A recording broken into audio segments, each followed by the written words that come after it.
Who's ready to get rich from war with Russia? You must own these 3 critical stocks to protect your wealth now. Our top selling advisory hit a record return this year. So far, total return 20% in 2022. And again, that is total return. Most investors are getting slaughtered this year. Depending on what you had your portfolio in, you could have seen at least a 10% drawdown. And we have seen a nice rebound in stocks over the last 5 days, but we're very confident the strategy we have for you is the safest route to success in 2022. Very similar strategy in 2021 did amazing, a 233% total return. And we did the year with about 4 positions. Right now we're at 3. I'm getting ready to increase that very soon. I want to add to a special ETF that could rocket ship up soon as the war starts to die down, which may happen in the next 30 days or less. So right now, here's a current recommendation for a $10,000 portfolio. If you got 20,000, double it, 30,000, triple it. Step 1, buy your stock crash insurance, 76 shares of UVXY.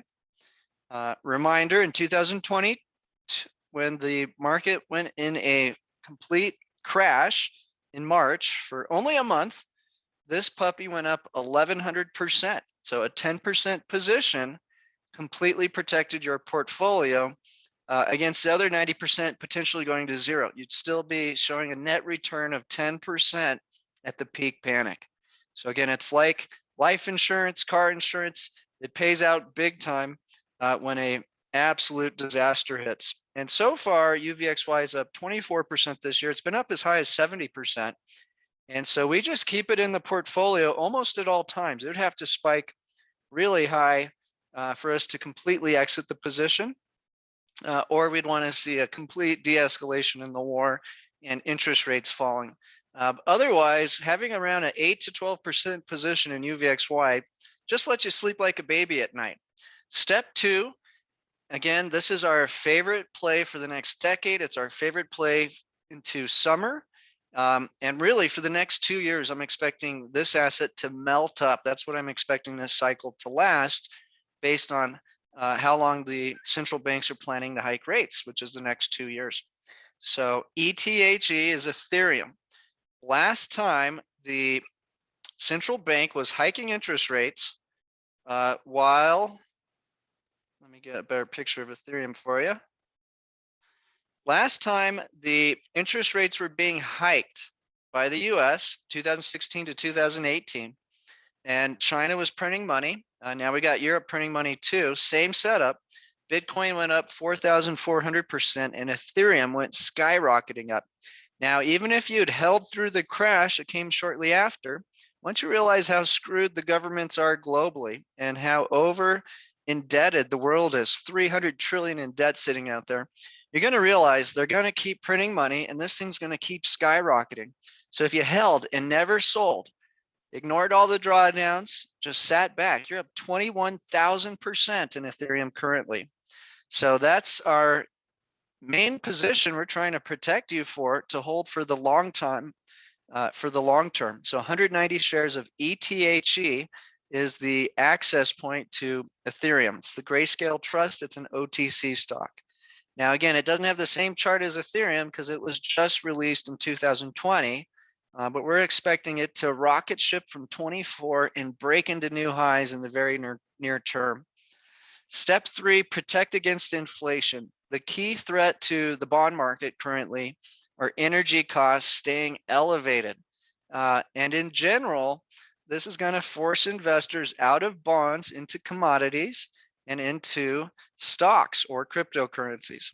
And so as long as this inflation runs sticky, investors will flood the opposite direction. The catch is if the bond market crashes too much, and again, it would do that if these energy costs go too high, you need to protect yourself against volatility in your Ethereum position. Boyle does that job beautifully. While Ethereum's been selling off all year, Boyle's been going straight up. 81% year-to-date return. It's a volatile, wild little monster here, but essentially Europe's rerouting its orders of natural gas out of Russia. It's going to take them a complete year to accomplish. And as this occurs, expect energy costs to continue rising all year. The only thing that would reverse this would be undoing all the sanctions on Russia.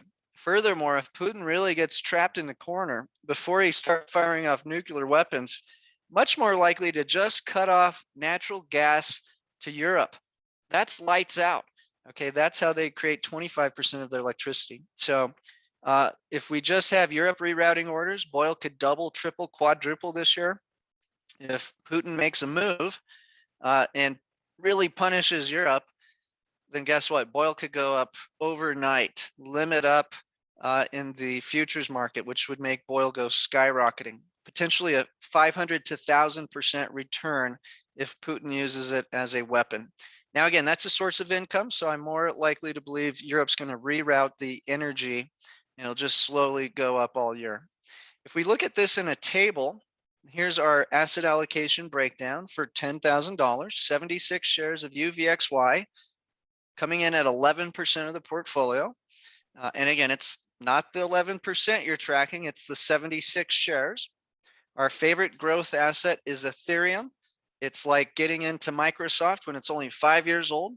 It is an operating system. It's beautiful. It's growing users faster than the internet. Okay, 5 to 10 years from now, Ethereum is going to be absolutely massive.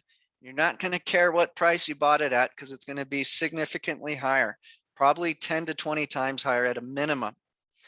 We'll get you back into NRGU. That's our oil play.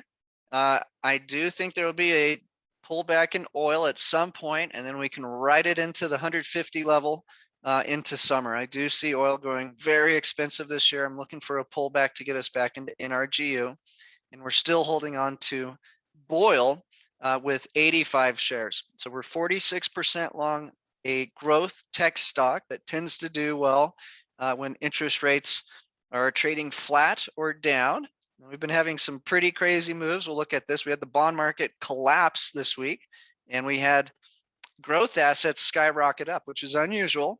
But again, it's because people don't want to own bonds when two things are happening. The Federal Reserve's hiking interest rates, and they're threatening to start selling $1 trillion worth of bonds per year for the next 3 years to reduce the balance sheet. We'll see if they really pull that off. But that's our 3-stock portfolio. Again, you've got stock crash insurance. If stocks go down for whatever reason, UVXY goes screaming up faster than the stocks go down. Around a 10% hedge is plenty. If we have a high confidence of a stock crash, I'll get you into the 15 to 20% range. Long term, the growth asset we want to hold is Ethereum, ticker ETHE. As soon as we have a de-escalation in Europe, expect me to dramatically reduce UVXY and to completely dump oil and get very bullish on Ethereum. So that's really what we're looking at. And plus, we're going to add FNGU the second this de-escalation occurs, which is my favorite tech ETF with exposure to Alibaba, which is down about 65% from its all-time high. So beautiful trade alerts coming up soon. Okay, now once again, if the war ends, and more importantly, the sanctions are pulled back a little bit, we want to dump UVXY and oil and then add to ETHE, and we're going to add to FNGU. And FNGU is a beautiful product that has 12 super hot tech companies that get massive call option activity times 3. So it's a very leveraged product, and it's going to give Ethereum a run for its money in terms of who's going to make us the most money this year as soon as the war de-escalates.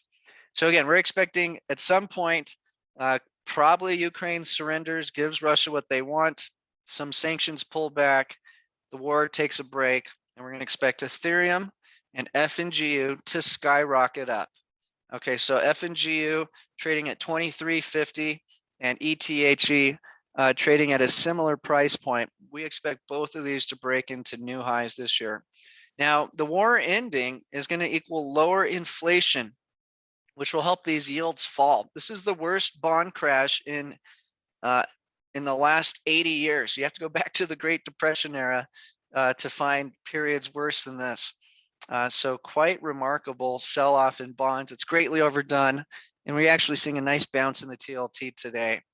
So that's our expectation. Falling yields, war ends in 30 days or less, and then we get this tech melt up. Now, I also want to point out that the economy really doesn't like high energy costs for very long, and it does lead to crashing oil prices. So we want to look for a sell-off to be long NRGU again. And so I do think this time around, probably in the $80 to $90 range will be a screaming deal in terms of buying NRGU relative to oil prices. And then we'll ride it all the way up to probably 150 this summer. Seems quite realistic with the way things are trending here. Here's a look at the TLT. It's at a critical level. You can see that sell-off that's happened this year with the sharp move down. And again, this has been going on since the March lockdown crisis. We had one relief rally last year, and then that was short-lived, and it's been crashing this year. I'm expecting another relief rally in the near term as oil falls, and then another big punishment down, because we need the interest rates on bonds to catch up to inflation. And again, the longer this war goes on, the longer that's going to take to occur. Here's a look at the 2-year bond. We're looking at the long end with the TLT. And so you can see these cycles. We're getting to the highest level of interest rates the financial system can now handle. And so I do suspect that we're about to see a top in yields and at least a short-term pullback, which again means we want to get ready to double down on Ethereum and tech stocks with FNGU as our favorite tech ETF. Now, also want to point out, our whole portfolio is really designed for the dollar to fall. So to have a 20% return while DXY has been going up all year is fantastic. I can't wait to see the happy smiles on our investors' faces when the dollar starts to fall, which again will most likely occur when the war starts to take a break and we get some sort of peace out of Russia and Ukraine. So that will be a very bullish moment, and I expect us to basically hold on to this positioning until DXY hits 90. That's when we'll buy bonds, the dollar, and get ready for potentially volatility in markets. And I think that's 2 years out, which aligns with the Fed tightening cycle. I want to remind you, last time the US went into a tightening cycle while China expanded credit, it made the bond market miserable and forced investors into alternative assets. Bitcoin went up 4,400%. Just remarkable. Now, if you know the story, right after this, it crashed. So you need us to tell you when to buy and sell and how to protect these positions against volatility or margin calls with UVXY, and then inflation with either we like NRGU for oil, and then we like BOIL for natural gas. Cash is trash, bonds are garbage. Investors have no other logical option for quite some time. I expect stocks, cryptocurrencies, and commodities to melt up, taking turns until the bond market becomes attractive again. And this won't happen until inflation is falling and catching up to yields. So there's two parts to the story. There's one in terms of how much can the financial system handle in terms of rates rising before things snap. And I'd say the absolute maximum interest rate is 3% for the 30-year. If you give me that yield, I will sell everything and go all in on bonds, expecting that in itself to collapse the markets. We're not there. We're 50 basis points away from it, and I don't think we're going to get it right now. I'm expecting yields to fall and then potentially rise to that final level over 2 years as the Fed forces those higher with rate hikes. So that's really what we're expecting. And it looks like it's going to take a full 2 years for the inflation to slow down.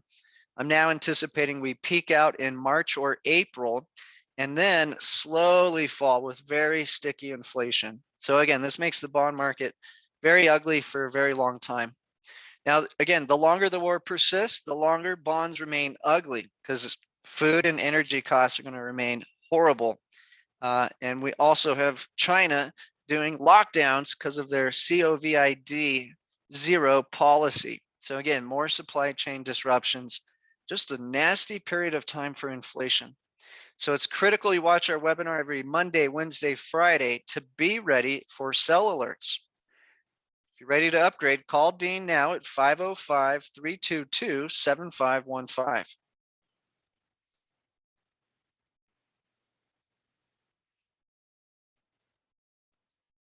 Okay, we're going to jump into the news feed now.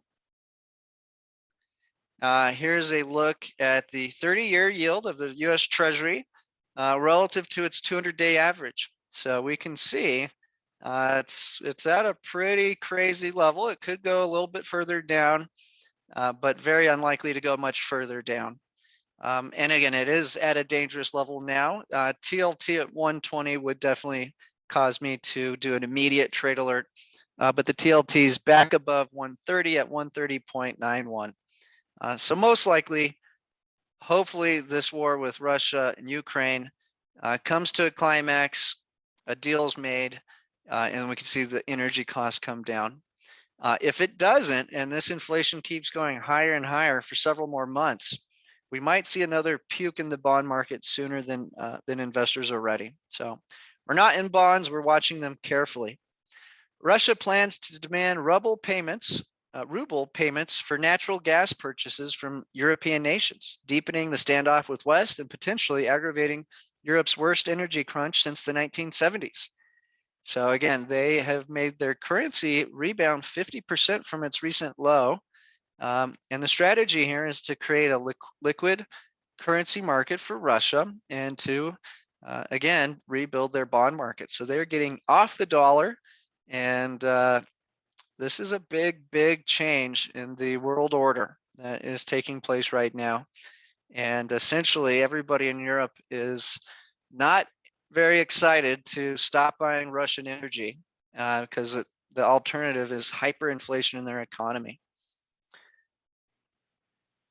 The biggest underground natural gas storage in Northern Europe is now empty.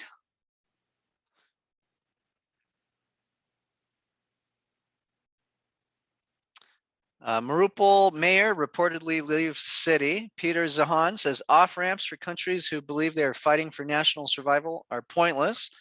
But even if you don't think that's true of Russia, the off-ramps are now gone. It's war to the end now. So how long can Ukraine keep this up? I don't think for much longer, but we will see. This has certainly gone on much longer than I expected. Yardini Research puts out a chart showing how bearish the market is. All the statistics in terms of how much the market's gone down to start off this year, how much the bond market's crashed this year, and what happens when a Fed rate hike cycle occurs. It's all extremely bullish. So unless we're going to start sanctioning China for buying Russian oil, I think we're most likely getting ready for a melt up in assets. And that's how our clients are positioned. Alf, I think he works for Real Vision, maybe. He's loves his bonds. There's a handful of guys I follow who love bonds. Stephen Van Meter, Rosenberg, and Alf, all constant bond bulls. Of course, they've been having a rough time with that play. Here's what he says. My mentor used to say bond yields take the stair down and the elevator up. Although this bond's been falling like a rock, so I'm not sure that's a good analogy today. But the elevator often breaks down quickly, and when it does, people don't just walk downstairs, they run downstairs. Putin, hostile countries should pay rubles for Russian gas. Hostile is US, UK, EU. So will they? And if not, where are they going to reroute those orders? Good for our Boyle position. Trafigura's finance chief is predicting at least $150 oil this summer. Says the crisis in global energy markets will force some smaller commodity traders out of business and unleash a wave of consolidation in the sector. So these sharp moves up and down are catching essentially people selling option contracts in a very bad place where they go not just to zero in their position, they go negative. And when you go negative, you have to start selling off everything else you own to try to avoid bankruptcy. So UVXY is really your bankruptcy hedge. If people start going into margin calls and have to liquidate everything, then that's typically when UVXY does really well. Here's a look at the TLT, or excuse me, the TNX hitting these various levels, and then crises happening. But I want to point out the crises tend to happen much after the peak. So I'm not expecting a big crash right this moment. Buckle up. The rest of this week's going to be colored by hawkish commentary by the Fed. So we got a bunch of Fed talkers, Bostic, Evans, Waller, and Kashkari. Again, their strategy so far has been to talk extremely hawkish and then deliver something a little bit less. And so far that's been working to keep markets functioning. It hasn't slowed down the inflation yet. So we'll see how aggressive they get over time. The rumor is they may do 50 basis point hike in May and start the balance sheet runoff. Russia uses white phosphorus bombs in Hostomel and Irpin. Russian forces targeted Kiev suburbs with phosphorus bombs on the night of March 22nd against the Geneva Conventions. Here's a look at Paul Volcker's interest rate hikes to fight inflation. And then here's ours, which again, we've done a 25 basis point hike to fight off 7.9% inflation. So it's a joke. They're not hiking enough to really stop the inflation. And that's probably why the market really rallied after the FOMC minutes, because it's so weak. But yeah, imagine we have this problem of inflation for much longer and have to start jacking up interest rates to these levels. Now, to be fair, the demographic situation was far different and the level of debt was far different. So I do not anticipate rate hikes really going above 2.5 without things breaking.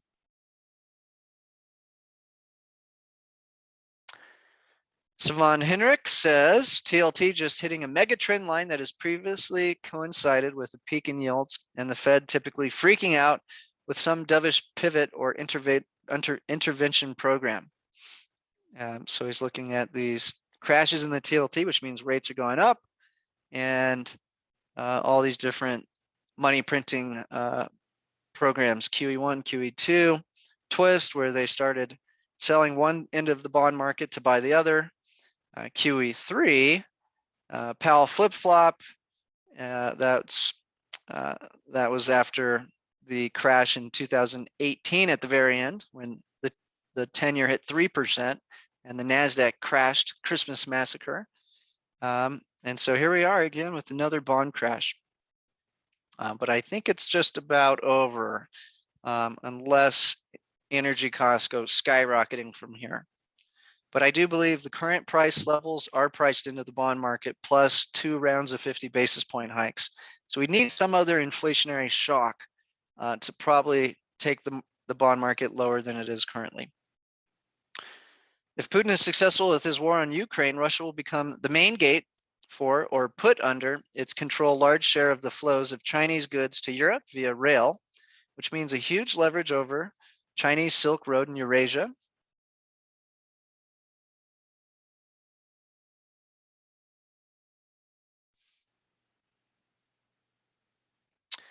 Italy says they can't replace the natural gas for 2 years, at least the dependency. Mark Rubio says Putin's new strategy is to gain negotiating leverage by creating a battlefield advantage and degrading the Ukraine's military, to offer a deal to demilitarize, become a neutral state, and surrender Donbass and much of the south.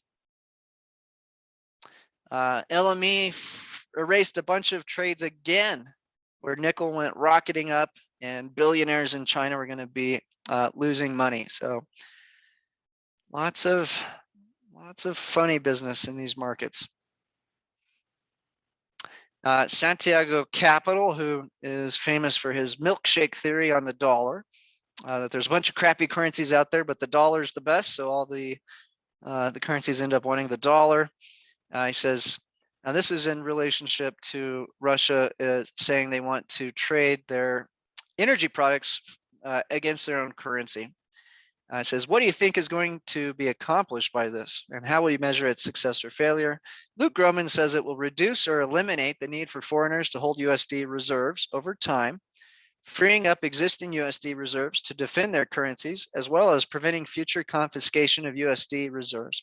And in turn, will force the Fed to finance US deficits with printed money over time.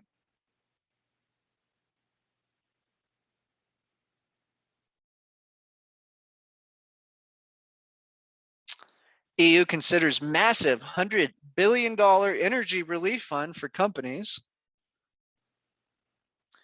European gas surges 34% as Putin seeks payments in rubles. The Kobesi letter says the Fed only has two options now: raise 8 times with at least 150 basis point rate hike and send the S&P 500 lower. So far, the S&P 500's actually liked rate hikes, so I'm not sure that is really what would happen. 2, back down on hawkish policy and send the SPX to 5,000 plus, but lose credibility. And again, I think it's more about interest rates hitting a critical level relative to inflation. That's really the problem we want to watch out for. Russia's combat power in Ukraine has declined below 90% of its pre-invasion levels for the first time since its attack began, with heavy losses in weaponry. So it's just funny, you know, depending on who you're listening to, either side is kicking the other side's ass. Hard to make heads or tails out of the direction of the war or the duration. But we're watching it carefully. As soon as there's a deal and we start to hear that sanctions are being rolled back, we want to dump UVXY, dump oil, and go big on FNGU and ETHE. It's essentially our plan right now. And to go the opposite direction, we need to see extreme sanctions on Russian energy, which they really haven't really touched yet, or sanctions on China. Either one could be devastating to supply chains. So that's what would make us want to sell ETHE and increase UVXY and oil. The S&P 500 is up 8% over the last 6 trading days. This blast of strength is quite rare and also quite bullish. Happened in November of 2020, March and April of 2020, December of 2011. Russia's getting ready to open up their stock market March 24th. No short selling. Mark Rubio, our government officials are claiming that Russia is going to do a chemical or biological attack and blame it on NATO.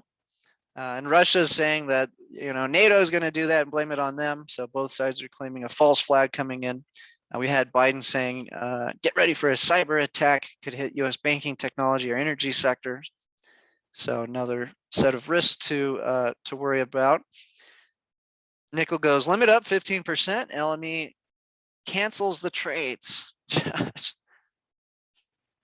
Here's fertilizer prices. Also, natural gas is used to make fertilizer, and prices are at extreme highs.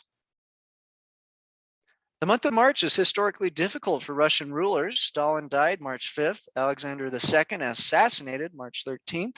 Nicholas II abdicated on March 15th. Ivan the Terrible died on March 18th. Paul I strangled on March 23rd. Jurian Timmer of Fidelity says, my bond model suggests an upward trend for the 10-year, with the huge caveat that the forward curve is rapidly moving target. He actually has the 10-year hitting potentially 3%. I do not think that's possible before things would break.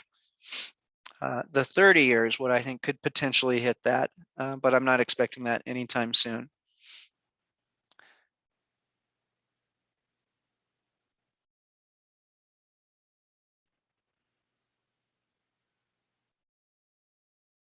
Bonds are experiencing one of the worst peak to valley drawdowns in recent history. As bond prices drop, pension funds will now see a lower percentage of their portfolio allocated to bonds, and quarterly rebalancing activities around the corner. Watch out. These bond bulls love to look for reasons to be bullish.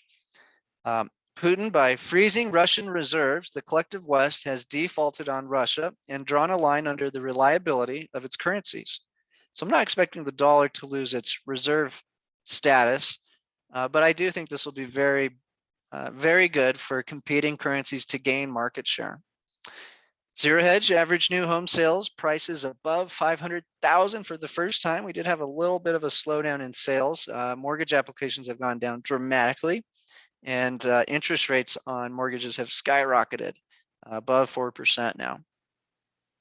The last bear standing. Question: what happens if you print 4.7 trillion, force it to find a home at 0% rates, then let rates rise, bonds sell off in an uncontrolled manner?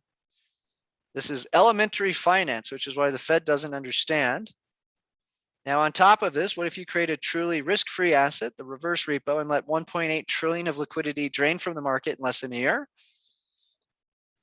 So he's expecting a financial crisis of crises to occur. Signs of dollar funding stress abound, DXY surging along with oil, treasury sell-off, debt market freezing, rates soaring, and the Fed thinks they can shrink the balance sheet by $1 trillion a year.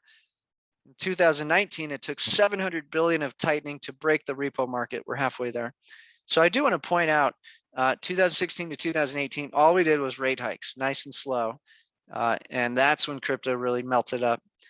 They're talking about doing rate hikes and running off the balance sheet starting in May. Now, I think that they're going to talk a big talk and then deliver less to try to get this soft landing ahead of midterm elections.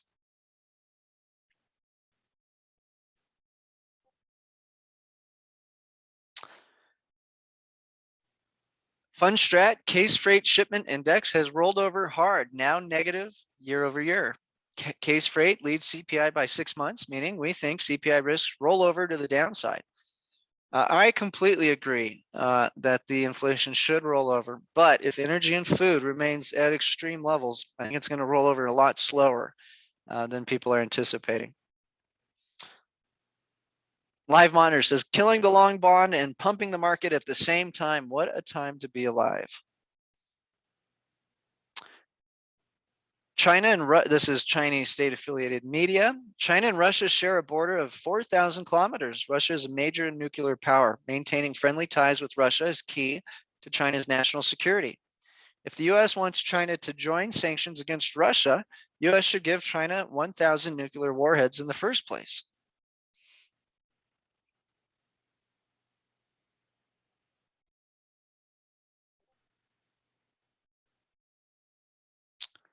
Massive issuance of treasuries also occurring right now to fuel the tank for the government and their new $1.5 trillion package they just signed. Investors dumping bonds ahead of Fed selling makes sense. Odd that the USD is down at the same time. Stocks rallying on talk of recession suggests investors expect a reverse pivot.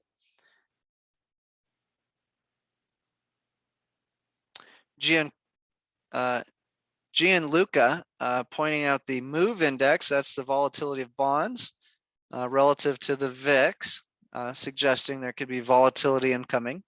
But again, the bond market's rebounding today.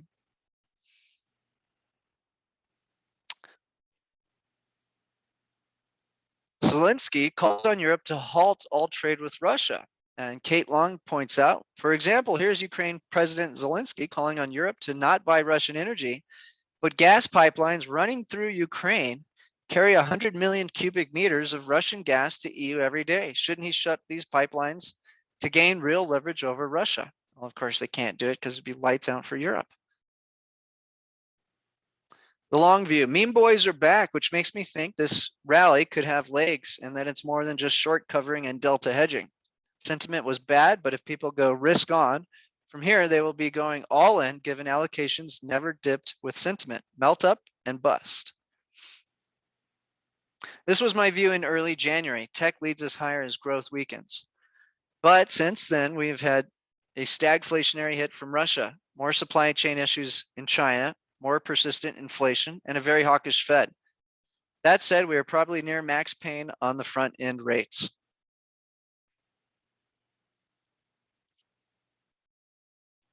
Systemic strategy, CTA, and vol-controlled annuities and buybacks can provide a nice tailwind if people decide to really lean in. But this is not a market that really gets me excited given broadly over-allocated investors and generally deteriorating macro backdrop.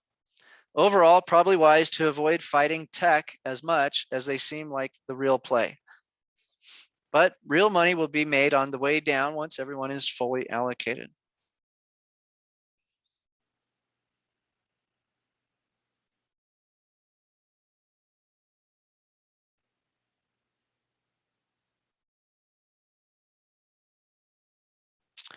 We're seeing supply chain issues relative to semiconductors for car manufacturers.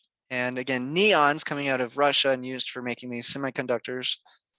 So all sorts of inflationary supply chain issues occurring until this war ends.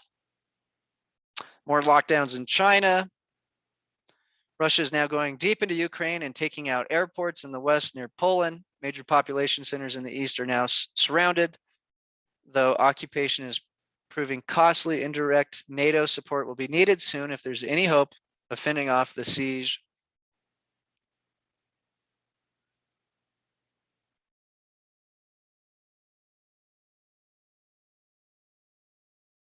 NATO leaders working on draft statement aimed at China in move likely to escalate China-West tensions. Again, if China can really cripple our supply chains. So lights out for Apple if they get too aggressive. So I don't anticipate that.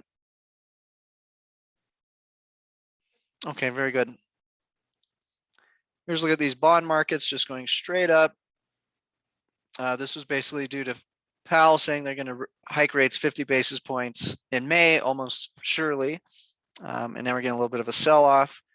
And again, I think this has really been overdone. This is one of the sharpest moves in history right here. Here's the yield curve comparing the 2-year and the 10-year.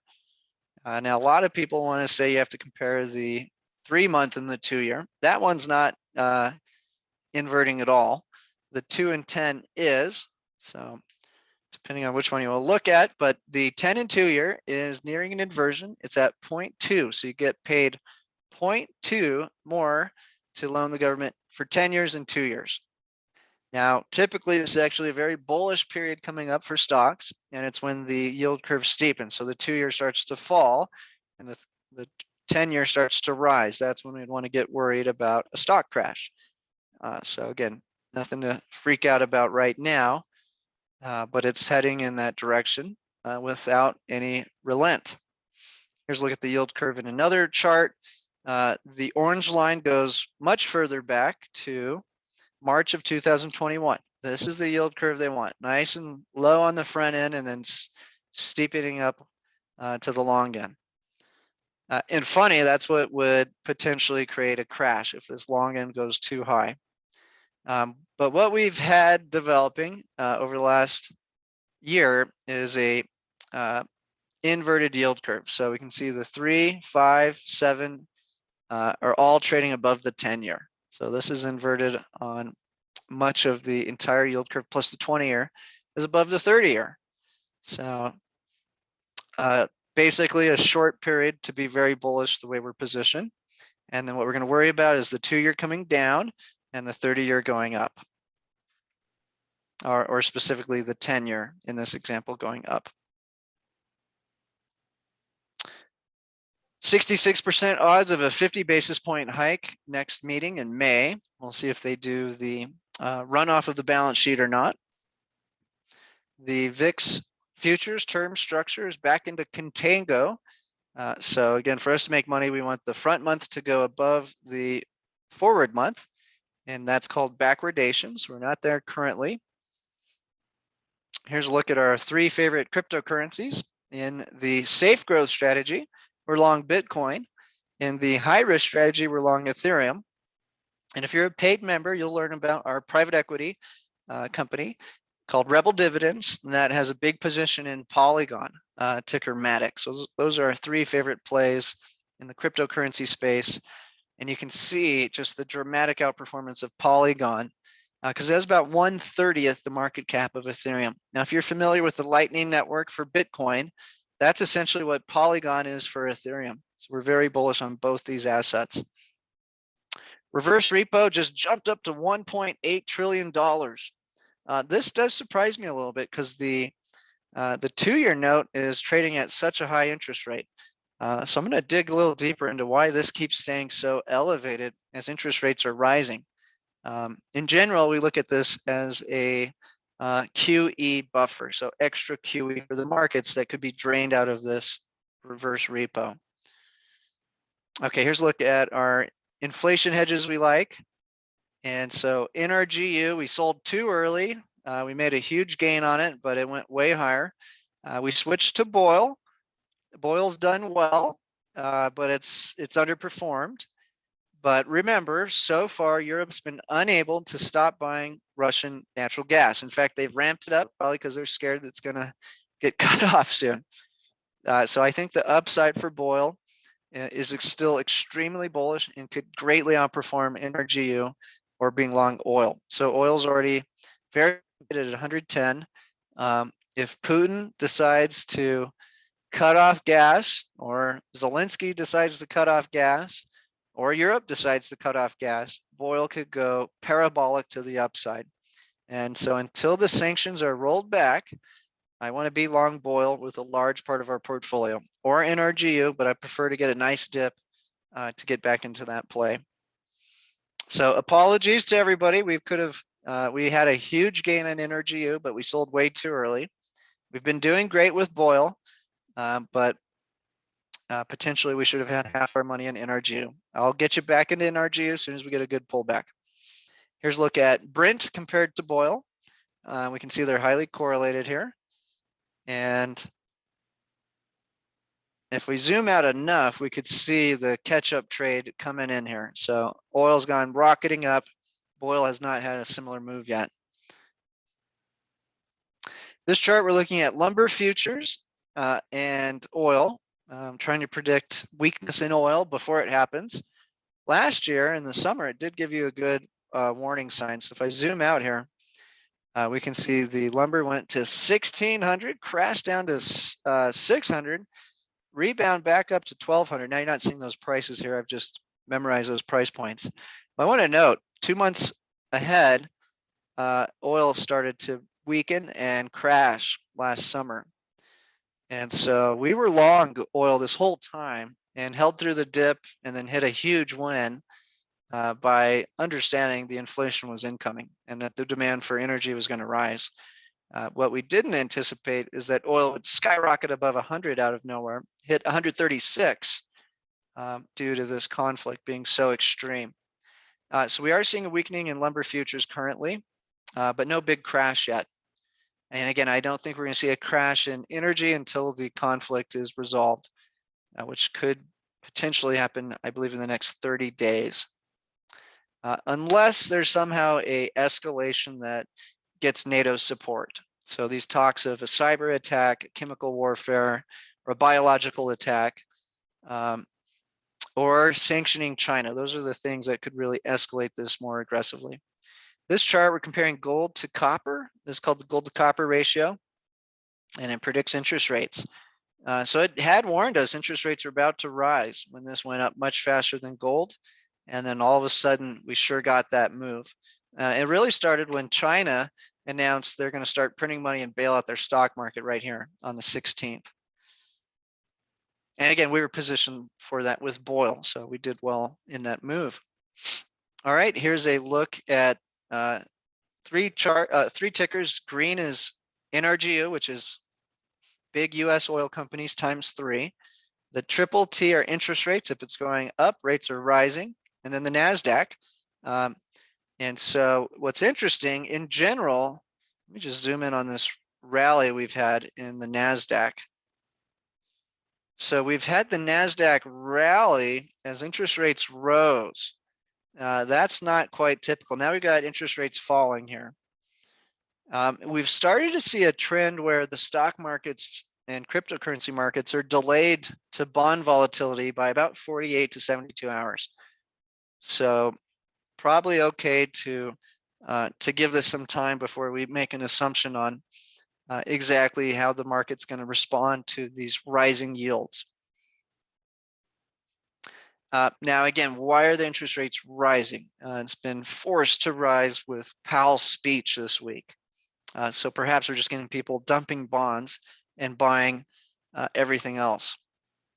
Here's emerging markets. Here's the 16th, where China announced they're going to hit a 5.5% GDP target, stop regulating tech companies, and print a whole lot of money. And boy, oh boy, huge jump in emerging markets. This is our biggest position in our Safe Growth Advisory, where we play a global stock market portfolio.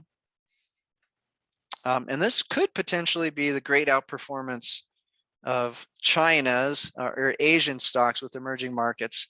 And again, I think we need the conflict to simmer down, yields to fall, and the dollar to fall to really pull off this outperformance in emerging markets. If I zoom out a bit, the last time we had a really weak dollar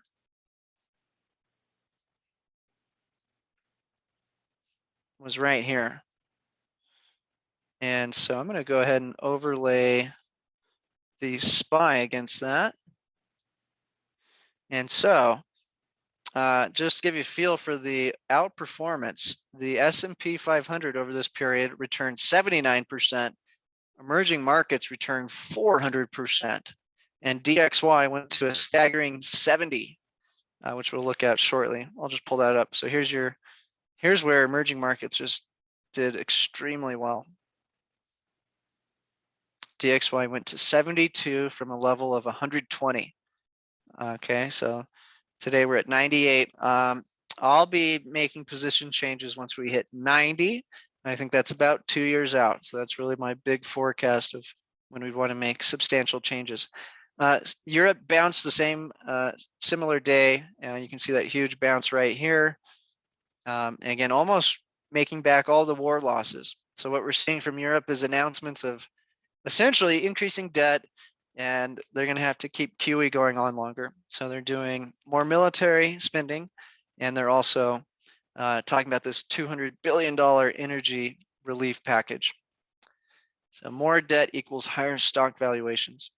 This chart, we're looking at the IWM, Russell 2000. If it's falling off a cliff, we're worried. It did take a big nosedive out of its previous range. But it seems to be happy right here. So far, nothing to freak out about from the Russell 2000. DXY, again, we're really positioned for the dollar to fall. And we've been fighting a rising dollar this whole period. So what do you think is going to happen to the cost of energy and cryptocurrencies when the dollar falls? They're both going to skyrocket up. So again, we're looking for a 2-year period to bounce off a 90. For a big trade alert. China is starting to show a little weakness in their currency. If this is going up, it's weakening against the dollar. It's been extremely strong against the dollar. So while we've seen the dollar rising, the Chinese currency has been outperforming the dollar. And so they have plenty of room to weaken their currency by printing money to really ramp up their economy and hit these targets. And again, that's typically what they do. They wait till the US is tightening and they loosen, and they take turns doing this. What we're looking at here are 3 companies in Asia, but really we believe the country that's been holding it back emerging markets has been China, out of regulation by the government. So we're looking for Tencent and Alibaba to start outperforming Taiwan Semiconductors to show that China is really serious about easing credit and that insiders are finally buying these stocks. And so they sure are now outperforming. Alibaba up 50% from the 14th, quite remarkable. That'll be one of the stocks we have exposure to in FNG when I pull the trigger. So we can see Alibaba, even with that big jump, still down 61%. So huge catch-up trade in Alibaba. Okay, Toyota, really important stock in the ETHE index. We're playing EFO for our safe growth strategy. It gives us Japan and Europe. So this is a single stock we look at for potential problems, and it had a pretty substantial sell-off. So we saw a 26% sell-off, and it's bounced back about half of that. Overall, it's been a very strong stock since the lockdown period. TLT tanking. So if we go to 120, I believe things start to snap, and that would lead to the Fed having to buy debt. You know, in the short term, the bond market's selling off because Powell's saying he's going to hike rates, forcing investors to buy other assets. But if the interest rates get too attractive, that it crashes the economy and surrounding markets, then obviously we want to get out of the way. So 125, I'll start accumulating. 120 to 115, I'll go all in and dump the rest of the portfolio. I don't think it's coming. I believe the current elevated energy and food costs are priced into the bond market, and 50 basis point hikes the next two meetings priced into the market. I'm not sure if quantitative tightening is yet priced in, and I'm skeptical that they will start that in May. So we'll have to watch the May meeting with a lot of interest. But again, they could have done 50 basis point hikes and started QT just a week ago, and instead they only rose interest rates a measly 25 basis points. So it's hard to believe they will get super hawkish right now ahead of midterms. So that's your bond market, and those are our ranges to buy at 125 and freak out at 120. Again, I don't think we're going to get anywhere near there anytime soon, unless Russian energy is sanctioned and oil goes above 150, and then we probably see another crash in the TLT. This is the Tesla to Ethereum comparison, signaling there's a huge catch-up trade in Ethereum relative to Tesla. These two trade quite correlated over time.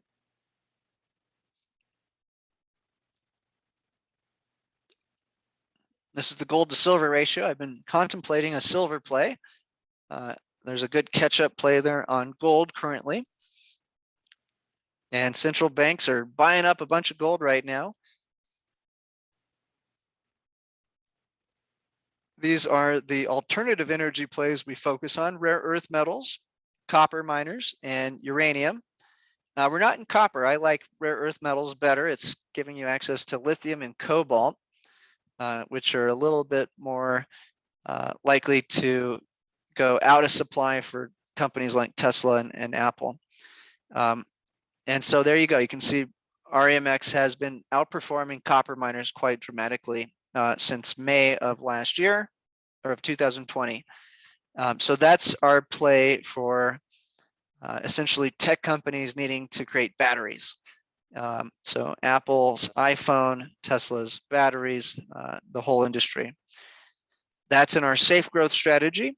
It has been a play in the high risk strategy, not currently in there. Uranium had a nice spike with rumors Russia was going to ban uranium exports. So we're going with the two smaller markets compared to copper miners currently. Here's the core inflation rate without food and energy. Food and energy included, it's at 7.9. This is the core inflation rate excluding that. This did come in where I was expecting.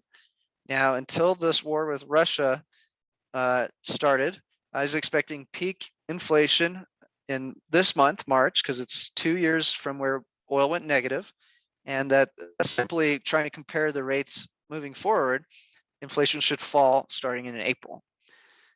Now, with the elevated energy prices, I think we're going to see it go up in March, probably trade high and not fall much, probably for the next 3 to 4 months. And the longer this war goes on, or more importantly, the longer the sanctions go on, the longer we're going to have these inflationary problems and relatively poor performance in bonds.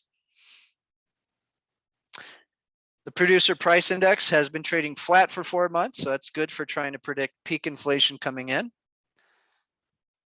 Jobs growth remains elevated, more pressure on rates and the Fed.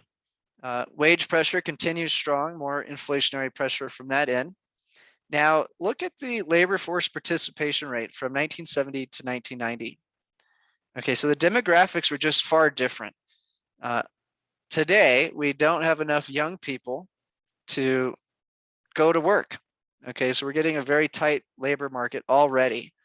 I find it almost impossible for us to have labor force participation rate rising for the next decade to 2 decades to create uncontrollable decade-long inflation.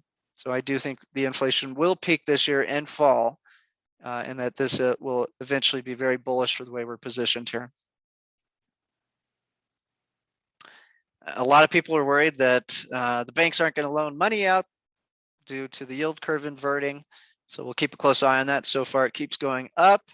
A lot of people thought credit card usage was going to skyrocket in January due to the savings rate falling off a cliff, but they didn't borrow that much. And retail sales keep growing. Okay, just the amazing US consumer just can't stop spending money. New record high earnings forecasts for corporations remain very strong. So we do not see any reason to exit our stock positions. United States balance of trade hit a new record. So we're essentially importing a lot more than we export. That will weaken the dollar over time. Here's this slowdown in new home sales. Average home hit $500,000 and interest rates are at 4%. So that's all going to make this slow down a little bit, but there's not much inventory. So I'm not surprised that that's slowing down, and that does not tell me to freak out. That's still a huge print, obviously, if we look a year back. So no signs of the economy falling right now. Slowing down, sure, but falling, no. China imports still strong. That's 2 months of data put into one. I don't know why they did that. Same thing for exports. It's a little bit of a slowdown if you cut in half, but not a crash. The Fed's balance sheet went up Thursday and hit a new record high of $8.95 trillion. They're supposed to stop buying stuff. I think they've still been buying some things this week, and people are asking why. And now the ECB likely to keep printing money as they have to fix a lot of problems from this war with Russia. So again, and China is now printing money. So we're very bullish on Ethereum, especially if we get these energy costs to fall. Okay, very good. So now this is where we go to the paid member content. If you're not a paid member, you're going to miss out on trade alerts. Call Dean now to upgrade at 505-322-7515. This is where your video ends.